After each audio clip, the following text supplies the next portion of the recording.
Hey everyone, thank you so much for joining the Behind Company Lines podcast. Today we have Ben Simon, the director of NFT and crypto community giving at Crypto for Charity, a zero-fee platform to donating crypto assets to charity.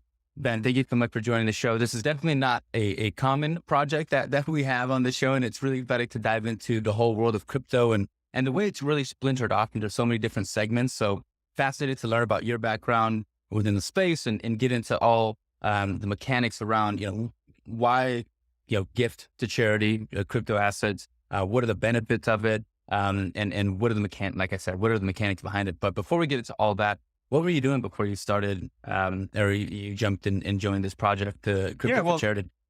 First I should say, thanks for having me. It's fun to be here.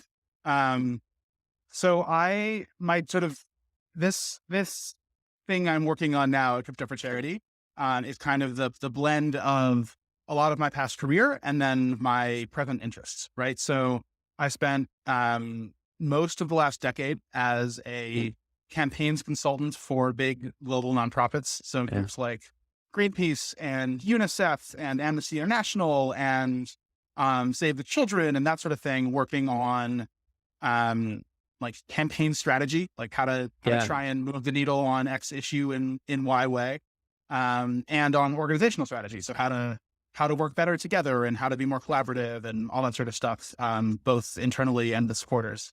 And then in the last couple of years, I've got, as is the case with many other people, got much more deep into sort of crypto space. I'd gotten in a bit in 2017, but then, followed this pattern that many people did of like, I got in and then I saw a number go up and then I saw a number go down and then I just kind of left it alone for 3 years.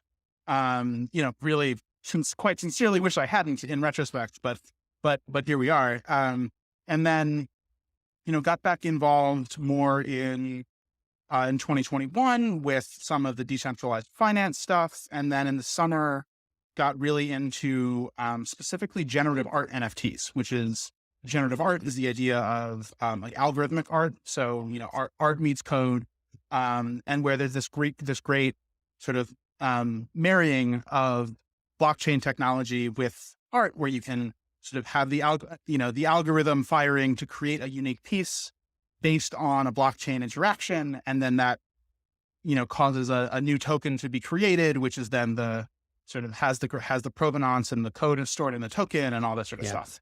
And that was the thing that really made NFTs like real and powerful for me. And so that was this whole journey into NFT space. And I remain pretty active in a bunch of, especially generative art and photography, NFT collecting communities.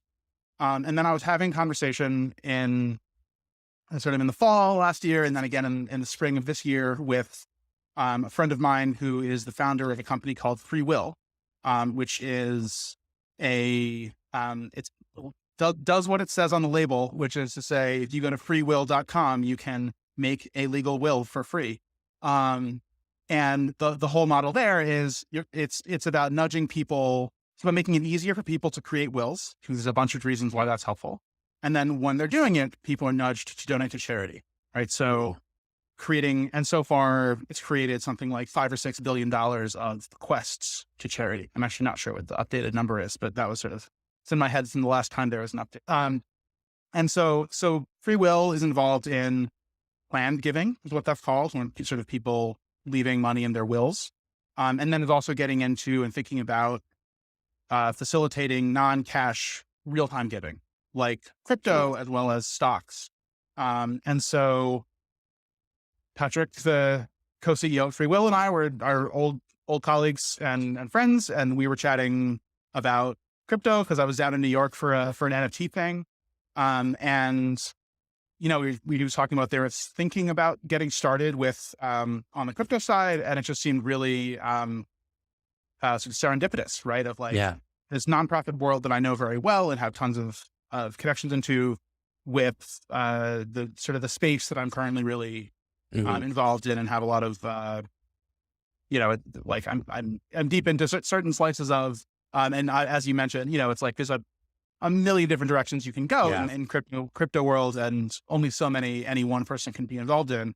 But it's a space that I'm excited about and sort of eager to spend time in. And so, Yeah, it's so fascinating coming from the nonprofit side because I feel like the mechanics of nonprofits have definitely their own specializations, and so I'm curious from your experience and the structure of these companies. You mentioned having moving the needle on X issue to Y place. Can't remember how you phrased it, but it was perfect how you phrased it. What goes into being able to drive towards a goal? Because in the tech space or in most B2B businesses, right, for-profit companies, it's fairly simple. It's fairly regimented. You build a product, you either raise money or you are bootstrapped, you go get clients, you grow those clients, you accelerate, you build, and you continue this momentum. Is it the same type of process in nonprofit space, or is there more involved? I mean, it's similar but different. And the way that's similar are you can kind of abstract out some of the processes you just described into sort of broader strategic principles and objective terminology like strategy and tactics and stuff. And then you get into and then that's also what you map onto a nonprofit process, right? And so if you're a Greenpeace and you're convening people to think about how to, whatever, let's talk about our, more sustainable agriculture system. You probably start with some version of, what is our vision? Like, what is the thing we're trying to create, or what is the problem we're trying to solve? And then you think about, okay, what are the core drivers of that problem? Like, what are the core things kind of standing in the way? And then you maybe think, okay, what are the, if we look at that problem, what is the thing what are the things that are actually enabling it to be in place? Like if we wanted to shift the status quo on that thing, what would need to change? And then we think, okay, of those things, what's within our sort of, how can we project force into that thing in some way, right? And actually like physically move it, right? And and so maybe that's raising awareness about something. Maybe it's shifting opinion about something. Maybe it's making some corporate sector's life miserable, so they make the shift themselves, right? Maybe it's get a company that is like generally happy to do the right thing, but sometimes they don't. Get them on board first, and then they'll help you push some other companies. And then once all the major companies are on board, they have the incentive to get something passed into law so that there won't be smaller operators who avoid the things they've had to commit to for reasons of brand reputation or whatever. And so there's a few different playbooks that exist on how you plan the social change campaigns like that. But there's you could put everything I just described, you could put in terms of like a business model canvas and a go-to-market strategy and all that sort of stuff. It's just like a different way of conceiving of it and thinking about sort of supporters and movements and sort of levers to create change rather than products and users, the market. Yeah. What initially got you into this space? It seems like it seems like work that is rewarding, of course, when you hit your goal. But a lot of the work that you have into there, like, are you seeing the achievements, incrementally over time? Are you so passionate about whatever you're going after and trying to change to be able to, move the needle? Or I'm just so fascinated on how you got into nonprofit. So I got into, I always kind of had in mind that like, I wanted to like make a difference in a sort of grander way, right? It's sort of, I was raised with that ethos.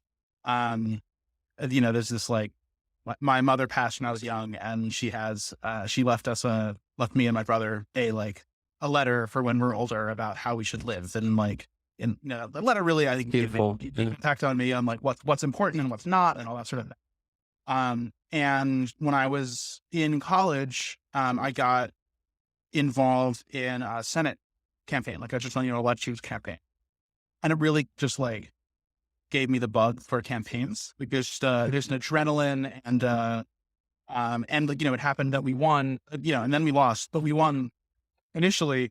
And like, that like euphoric adrenaline rush was just like, it just hooked me, like it might as well have been Coke. Right? And, and so then I sort of decided that like, I had been thinking I wanted to go into more of like an academic, like, development economics or something like that. And that got me more into like, I want to do campaigns. There's enough smart people trying to come up with solutions to things. I want to help make the solutions actually happen. And kind of bounce back and forth between like issue-based stuff and electoral-based stuff. So I spent some time working in DC for the Democratic National Committee and in sort of Obama campaign world for a bit. I spent some time working on tech organizing with Mozilla, which is the makers of the Firefox browser. And then landed this great role at Greenpeace that sort of helped. Like I really wanted to work on climate stuff, and it helped me put me in a position to kind of have my finger in a lot of different pies and work with offices and campaigns around the world. And so, there's like in that kind of space, right? I mean, objectively, like Greenpeace is losing, right? Like there's like a catastrophe bearing down on us at massive scale. And also it's the case that in micro, there are wins, and there are signs of progress you can point to, and the forces are at play on both sides are kind of much bigger than any one organization can seek to sort of influence on their own. But I think there's the kind of sense of like the struggle, but also there's interesting stuff you can see happening, and ways to track progress over time and all that sort of stuff, which can you go ahead. I'm so fascinated. Where does crypto come into play in regards to like, obviously I think a lot of people have a huge, they think of crypto in a way that really offers people freedom of assets of choice, privacy, kind of having agency in yourself to be able to own something and do what you want with it. Where do you see the benefits of crypto in a broader scale as you think about its positive effects for people? And then I guess what are the challenges of crypto and moving these assets around so that you can actually either seek these benefits out or, distribute these in I guess I don't want to say in a humanitarian way, but in a way that's fairly equal, and honest and decentralized. Yeah. I mean, it's definitely a space that is not universally lauded in my former circles, right? There's a good reason, like Bitcoin's energy usage is massive, right? And with some of the stuff, I think there's like the thing with something like Bitcoin's energy usage is you're never going to convince someone who thinks Bitcoin is idiotic that the energy usage isn't that bad. It's like, if it's idiotic, then any energy usage in its service is bad. Right. And especially, it actually is quite a substantial amount of energy. However, if you can be convinced that actually Bitcoin is an important part of a financial future that is less reliant on big, giant, sort of fairly evil institutions, then maybe, or even that it might be, then we can have a conversation about the like relative worthwhileness or validity of energy expended on that pursuit versus energy expended on any of a number of pursuits that we as humanity decide to, like YouTube costs a lot of energy, right? And it's like, but we also recognize that like there's at least some good that comes from YouTube, and so it's worthwhile. But like, there's a lot of the debate, I think, is people talking past each other because it's like there's just this massive schism of like, is this all idiotic or is there some validity here? And if there's some validity here, then we can have a different conversation. And, from my perspective, the thing that is like, I think there's two big things to me. One is this like substantial flexibility around financial assets that is then in a lot more people's hands. That is very clearly a double-edged sword, right? I mean, here, I know this will come out a little bit later and people listen to podcasts on delay. This week when we're recording is when FTX, the whole FTX explosion happened, where, a lot of people lost a lot of money who thought it was in a very safe place. Um, and, there's like, it's not great, right? And most of the things that have gone wrong this year in crypto have been of the type of like a sort of centralized entity trying to put a wrapper on decentralized crypto, that made people feel safer getting into it. And in fact, it was less safe, right? Like the actual DeFi protocols are all fine. Like they're all just trucking along, doing their thing.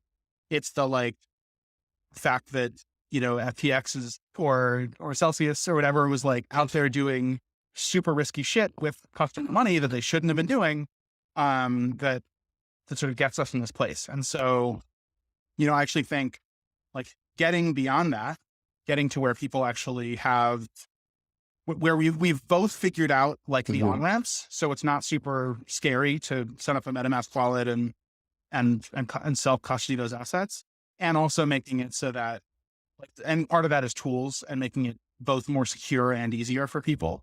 But then also there's just all this sort of interesting potential unlocks there for people in terms of more financial freedom. And then the separate thing is like, I really think the underlying idea of NFTs, of like sort of provable ownership of digital assets, is a really big unlock.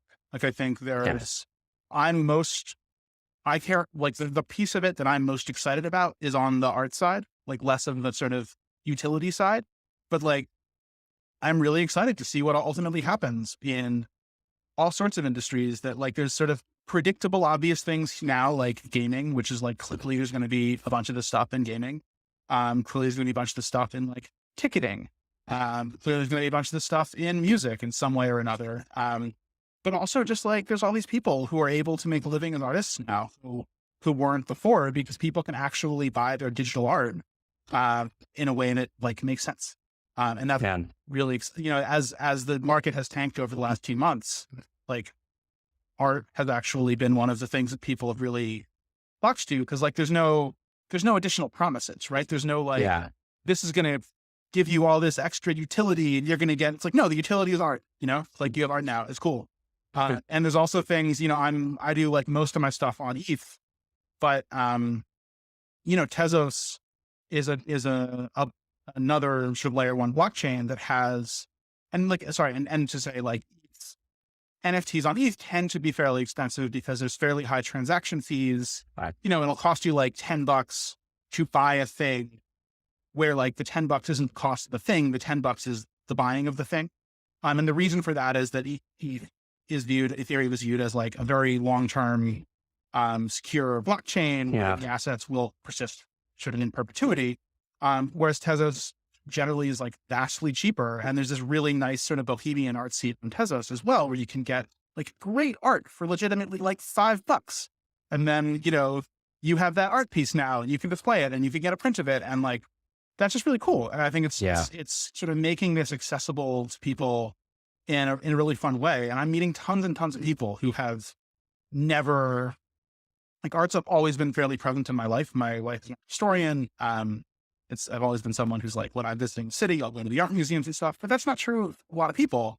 And I'm meeting a lot of people at community meetups and that sort of things who are like, this is the first time, like NFTs is the first time they're actually getting into art at all. And it's sort of approachable and accessible in a very different way. Yeah. What are some of the, shifting focus onto, the way you kind of give crypto assets and distribute them? What are some nonprofits that I guess move towards crypto assets and utilize them in ways of giving, and how are they using them? And how are they giving? Sure.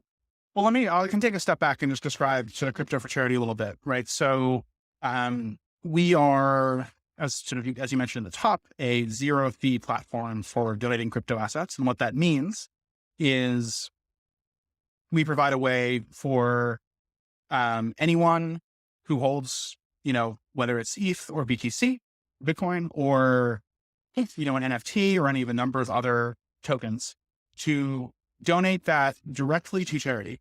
And then for the, sorry, I'm getting over this cold.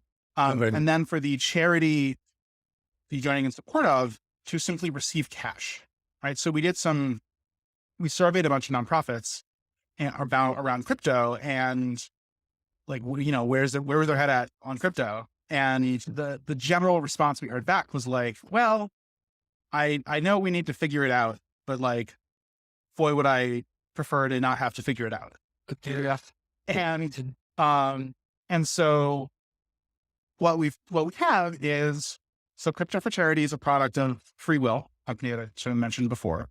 And we work very closely with a charity called Free Will Impact Fund.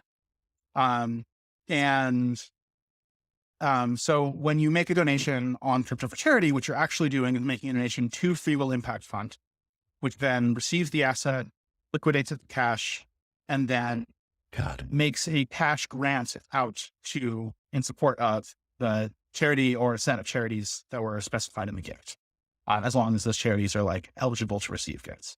And so the zero fee piece is that we're not the only platform that provides a service sort of like this. But we're the only one where we don't take anything out of that flow, right? So like what you donate, there's a teeny bit lost when we sell the ETH to USD on Gemini or whatever. But that's just like the Gemini transaction cut. But then all the cash you get out is granted out. And then the nonprofit just gets check or an ACH transfer. In the case of a donated NFT, we will then like sell you donate the actual token to us, not to a Gemini wallet, because Gemini wallet can't handle NFT, but then we will then auction we'll sell the asset and then donate and then sort of process that. The resulting ETH or Tezos or whatever into USD and send it over. As to why would someone donate in crypto instead of cash? There are three reasons that we generally hear, right? One is general sort of like combo of ease and low cost, right? So that's like, I want to donate in crypto because that's where I have my assets, right? It's like they're as ETH or they're as USDC or whatever. Like, I don't want to have to get it off of exchange to then make my gift. It's like where I have my stuff.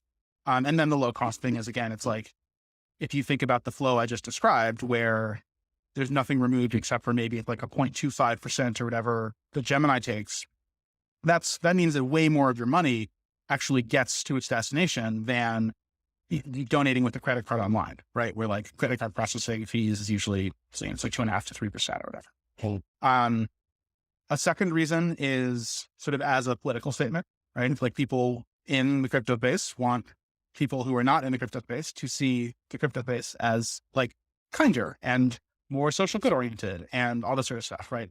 And so just the act of using the crypto assets you have to donate to charity is in itself sort of a political statement about the space where you're spending time.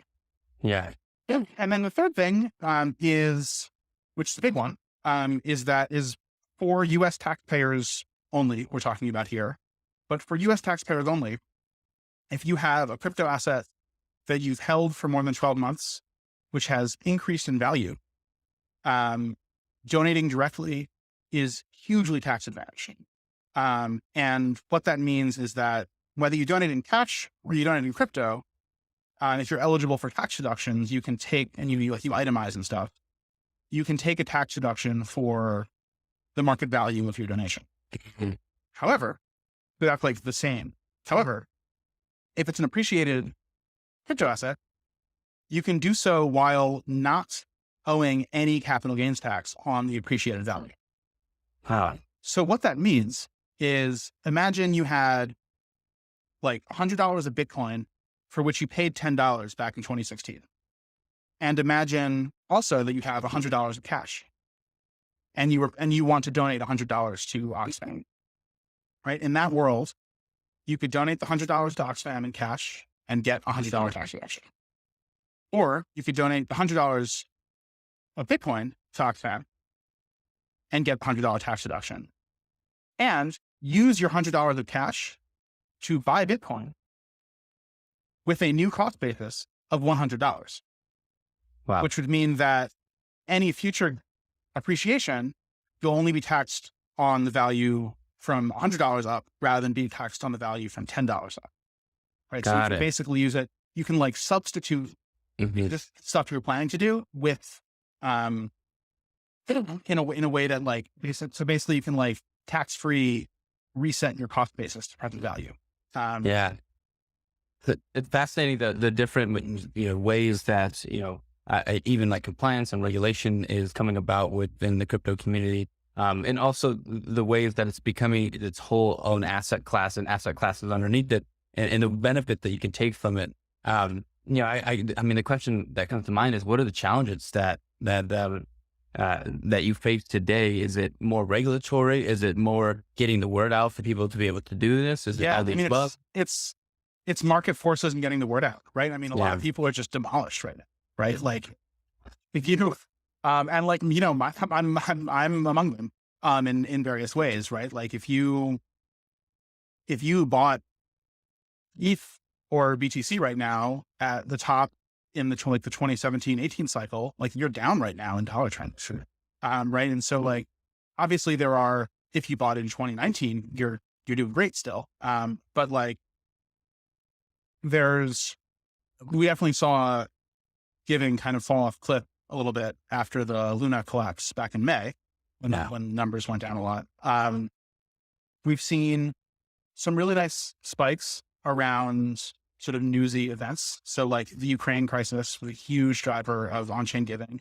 The government of Ukraine encouraged it directly, which, to your question before about like use cases and that sort of thing, like I think it was a really nice proof point of like, actually it's quite useful. And, obviously like there are also bad guys who can use it, for similar things, but like it's a tool, and it's actually the tool with some good use cases.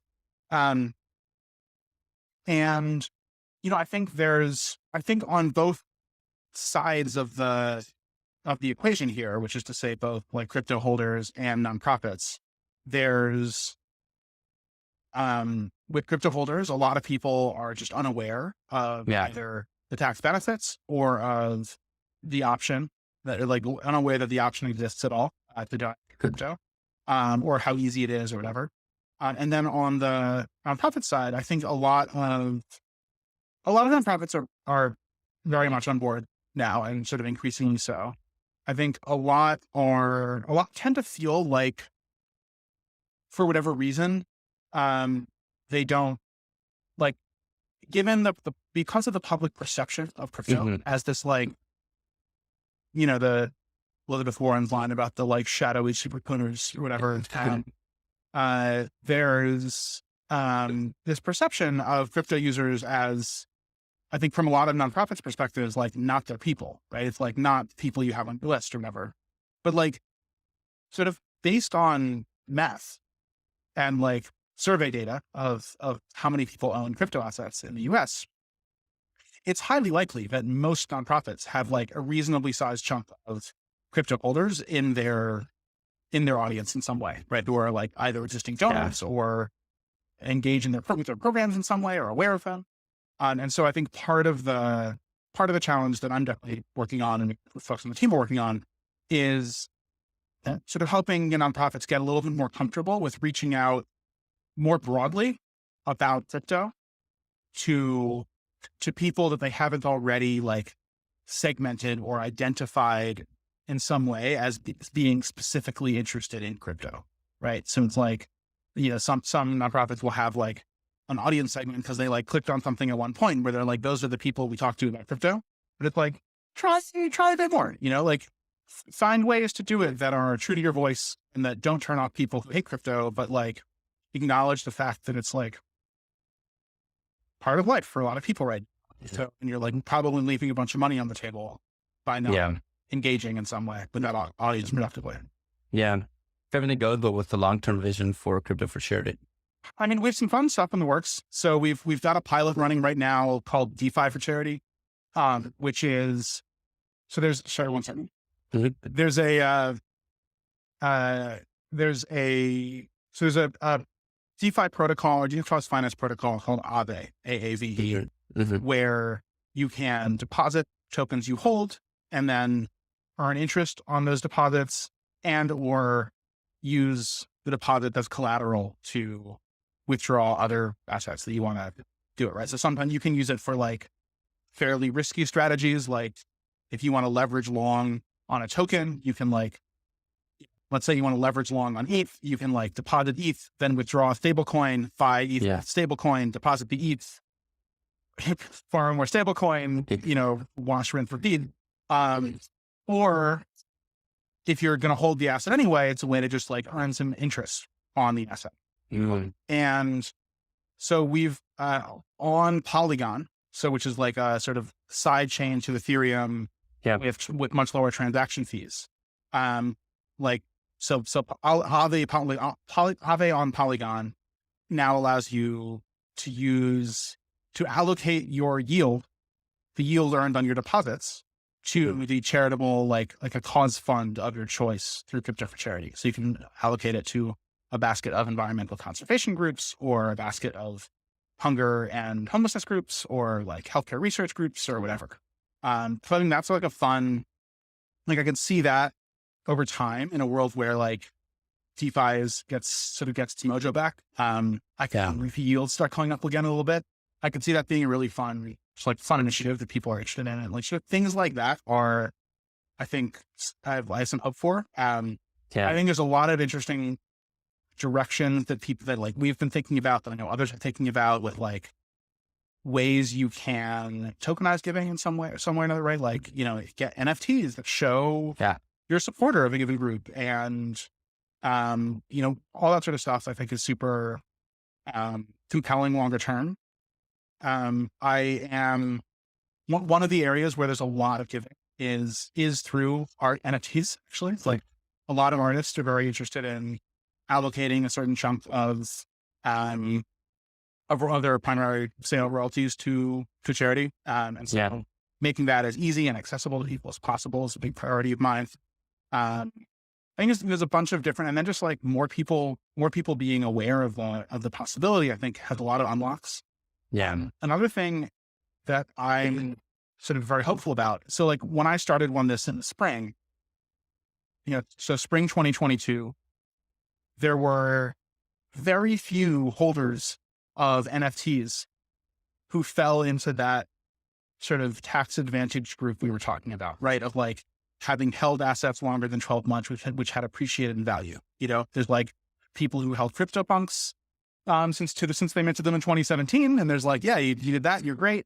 There's like, but like when, by that time, even Bored Apes hadn't been out for a full year. Right. And like some of these other collections that have done really quite well. And so over time, you've got the sort of the number of holders of NFTs who are in position to reap some significant tax benefits from donating them is increasing like non-linearly, right? It's not exponential, but it's definitely non-linear. And so as that group continues to grow, I have a lot of hope. We've got a pretty high value donation coming in the next week or two that someone's making to a partner organization, which we're very excited about. And I think there's sort of more along those lines that I think we can do over time. Incredible. I know we're coming close to the end of the episode here, so I do like to get this question out. One, for selfish reasons, for research on my free time, but also for my audience as well. What books or people have influenced you the most, whether it was early on in your career, even today, that maybe value that you've instilled and continue pushing you forward? Good question. So I'm kind of looking at my so the book that, in a professional context, the book that I've found myself most frequently referring other people to or referencing is a book called Team of Teams by General Stanley McChrystal, who was the U.S. commander in Afghanistan, and that ended fairly ignominiously. There was like a whole fiasco with like some talking shit in Rolling Stone or something about drama and like this whole thing. But prior to that, he was the it's been a little while since I read the book, but he like ran the Joint Special Operations Command in Iraq. And it's basically it is as a book, it is both a like concise run through of like different governing management theories over time. And then a sort of a disquisition on how he transformed this sort of deeply siloed and quite dysfunctional JSOC that he inherited into collaborative, non-siloed team of teams type setup. That I think, in my, in my professional background has really been very useful to reflection. There have been contexts I'm working in where it is more and less okay to reference like military theory for your management suggestions. But it's something that has like been really useful for my own thinking about sort of how to get people to work together collaboratively and trust each other and be effective. Yeah. No, I love that. And it's so fascinating asking these questions because you always get different answers from founders and there's always certain gems of information you get. And it's especially when you think about organizations and that as a principle and as a function of a lot of different, whether it's industries or aspects of life, and they can translate so well to whether it's business or anything else that you're working on. Last little bit here is where can we be a part of Crypto for Charity? Give it your LinkedIn's, your websites. Where can we be a part of the, maybe get our own money or access to charities? What's the find it? So, cryptoforcharity.io, all spelled out. So crypto, FORCHARITY.io, is website like where you find our, where to donate, where to grab a wallet for your next NFT drop to allocate some royalties, where to find out how to donate your NFT.